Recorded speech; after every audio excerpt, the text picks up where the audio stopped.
One's ready. One's ready. Go!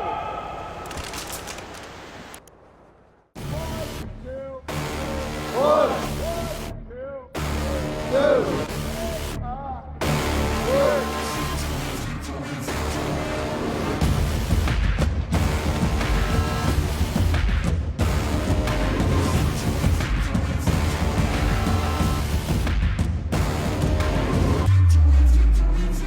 Grind every day, yeah, we aim for the stars.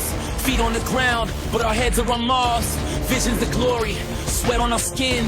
We craft our story, determined to win. We the titans, with hearts untamed. We face the giants in this battling game. Our dreams are loud, echoes of them remain.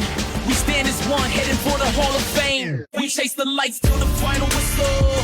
Believe it when we say we never settle.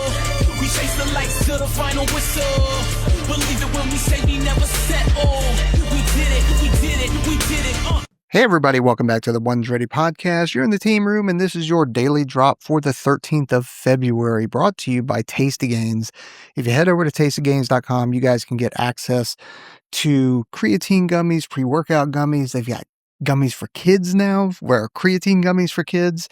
They have gummies for women that are strictly focused on women. And they have nootropics, which, gotta be honest, they're pretty sweet. So, tastygains.com to get yourself some of those. All right. We're going to kick things off with the Army. Elevation of Futures and Concept Command. Now, this is also going to cover yesterday, too. So, some of it is going to be about 24 hours old or so. But, all right. Elevation of Futures and Concepts Command. The Army held an activation ceremony for its Futures and Concepts Command at Fort Eustis, Virginia, marking its transition to full command status. This elevates the headquarters to better integrate innovation and future planning, and it supports long-term readiness and modernization. I have heard about this a while back, but what I don't really know is what are they actually going to do. So we've got a command, and a command is rather large, that is strictly focused, at least in the Army side of the house, is strictly focused on integrating innovation and future planning. I don't know, maybe that is the right answer. I just, that's a lot of manpower. Well, I mean, it depends on how large they've made it, but I also wonder what their budget is as well. Because, when you start talking about future integration and planning and stuff like that, that stuff gets expensive, especially prototype stuff. But at the same time, it's also kind of cool because you get to see emerging technologies and work with some startup companies, but then also larger companies like Palantir and stuff like that have a lot of cool stuff and cool ideas. So I don't know. I mean, I hope it works out. All right, next. Sentencing of former colonel for sharing classified information. A retired Army colonel was sentenced to 2 years in prison for sharing classified war plans with a woman he met online. You guys remember when I told you about a honeypot? Same kind of thing. The case involved unauthorized disclosure of sensitive materials, and it underscores security protocols, obviously, and it's against the UCMJ and all that kind of stuff. So, man, if you're a dude and you're lonely and you have a pretty high classification and, work at a place and all of a sudden you're getting hit on by a woman that is obviously out of your league and you know it and everybody else knows it, you might want to consider that is a honeypot and you should get out of there. And what I haven't heard of is any dudes that happen to be honeypots, at least for women anyway. Because it just doesn't work like that. All right, next. Sentencing for secret recordings. Man, the Army's full of them today, huh?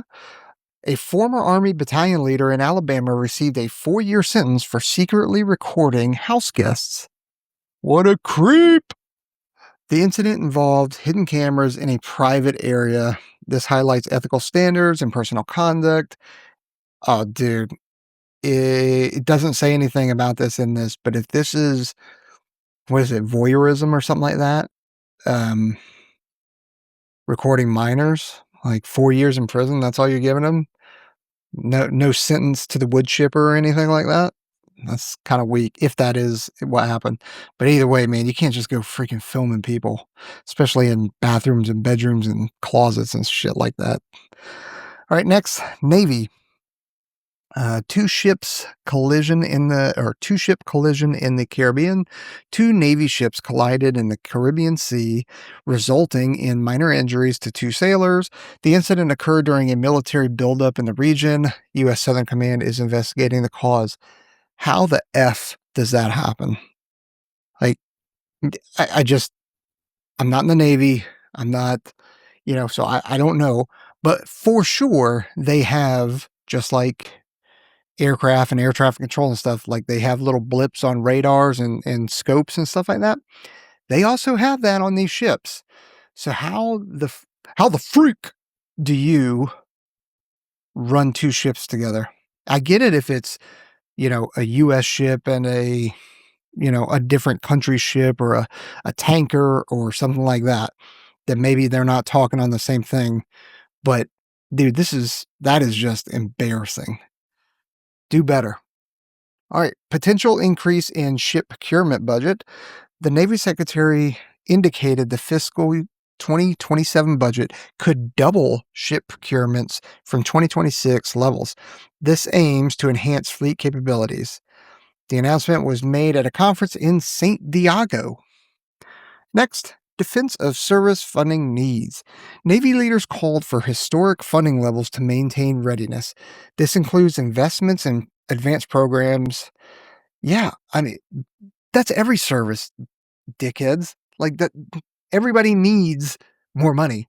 So if we can get this new appropriations bill for budget for the military, which I think don't quote me on this, but I think it's like $1.6 trillion increase, as opposed to a $900 billion, or it's like just shy of $1 trillion.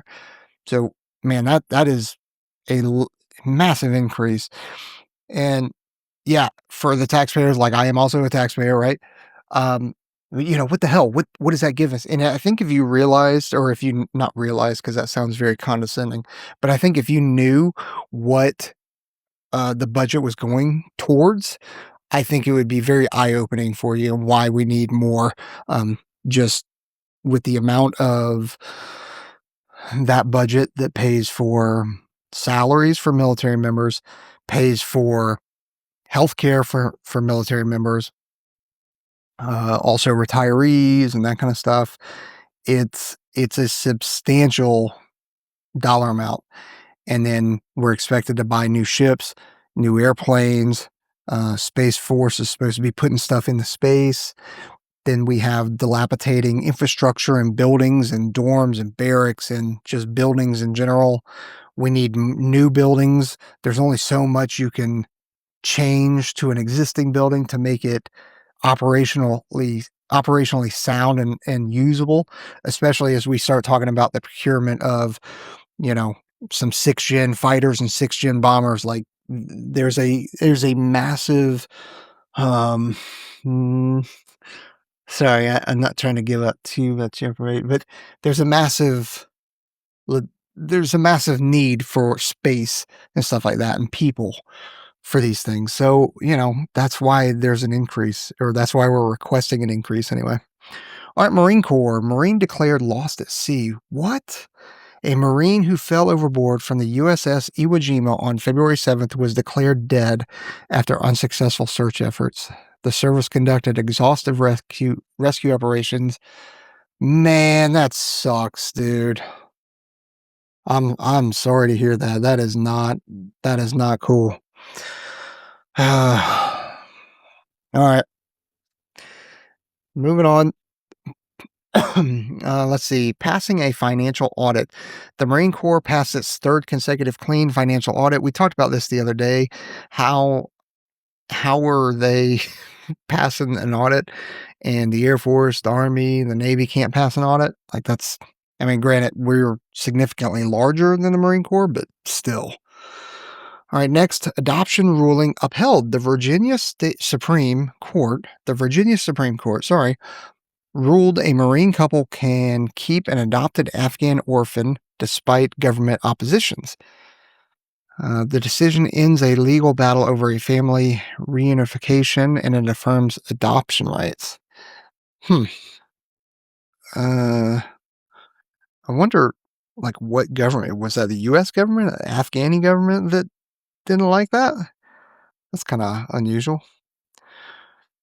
All right, guys, we're doing a mentor and training session at Operator Training Summit in Alabama, the University of Alabama, beginning of March. You guys can register for that at operatortrainingsummit.com.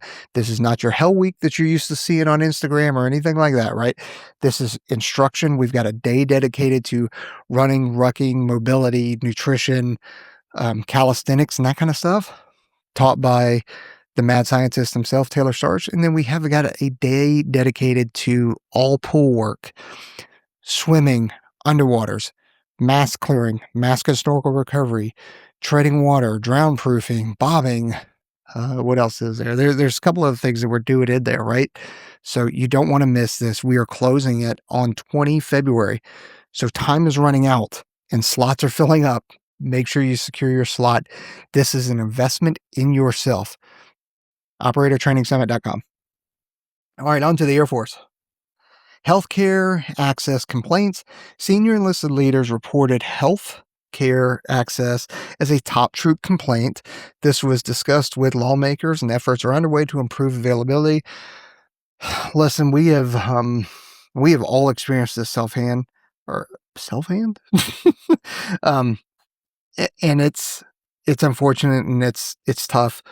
You know, the military medical system can't get enough doctors or specialists in because they're making such great money on the outside. I still think, and there would have to be a lot of analysis and done to this, but I actually think that we could minimize medical career fields and medical care on military bases and outsource it to the private sector and civilian market with some kind of voucher system or something like that. Now, could you do that in some of the more remote places or some of the more, remote places? Probably not. But we also have what's called the Exceptional Family Member Program, which means that somebody who requires specialty care wouldn't ever get stationed at one of those places. So I think MacDill Air Force Base actually does a fantastic job about it.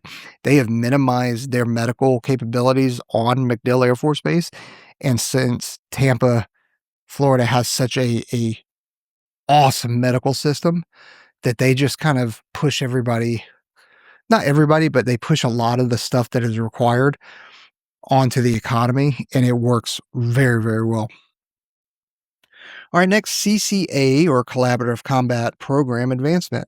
The Air Force integrated autonomous software into collaborative combat aircraft prototypes. This milestone enhances unmanned capabilities and supports future joint operations. Okay, that didn't really tell us anything, did it? All right, next, denial of F-35 deliveries without radars. The Air Force denied receiving F-35s without radars, contradicting prior reports. Issues with upgrades persist. They definitely do, man. They are not coming off the line as advertised, which is sad and unfortunate and is extremely frustrating, especially for the warfighter. Next, Space Force. Quality of life testimony. The Chief Master Sergeant of the Space Force testified on troop quality of life before a Senate subcommittee, focused on family support, and they promise improvements and that kind of stuff. So we'll see. That is, and I say we'll see, and that sounds like a really snide remark, really, but man, these are difficult problems that these folks are trying to solve under constraints like time, available money. You got the acquisitions process. You got all the bureaucratic BS that is involved in fixing buildings and building buildings and fixing dorm rooms and base housing and stuff like that. It is not a simple problem. So that is not a snipe at him. All right. Coast Guard, anti-drone laser usage. The Coast Guard used an anti-drone laser leading to FAA airspace closure over El Paso. The action was Pentagon approved and it addressed, so the coasties used an anti-drone laser. There was a video of, oh man, I can't remember what it's called, but it was a drone. It looked like a drone that actually zipped by 4 or 5 different drones. And in an instant, you could see the other drones, the victim drones or whatever you want to call it, just flip over and drop out of the sky. It was wild. I had never seen anything like that before. To that accuracy, it was awesome.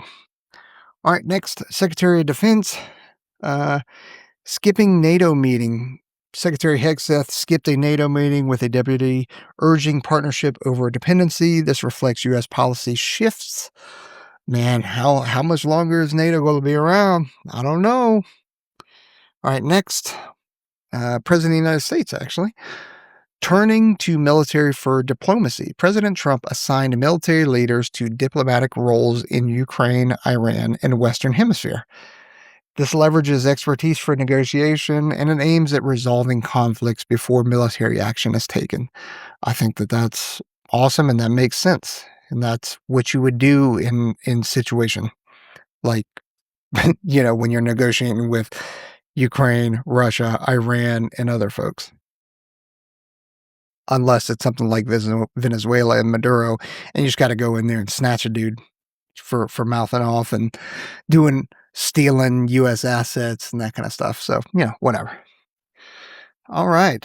Operational stuff, Syria base handover. Syrian forces took over Al-Tanf base from U.S. troops. The handover supports anti-Islamic State efforts, and it marks a shift in a regional presence. And next is ongoing counter-narcotic strikes. Listen, we keep doing a bunch of strikes. That's just the way it is. That hasn't stopped or slowed down. Maybe it's slowed down, but it definitely hasn't stopped. So we'll keep it up as long as it takes. All right, that's it from here. We appreciate you joining us. Don't forget to like, subscribe, hit that notification bell. Check out episode 561 with Josh Green, One Punch Dad. Dude is hilarious. And again, visit us over on onesready.com for some merch or register for an operator training summit at operatortrainingsummit.com. See you.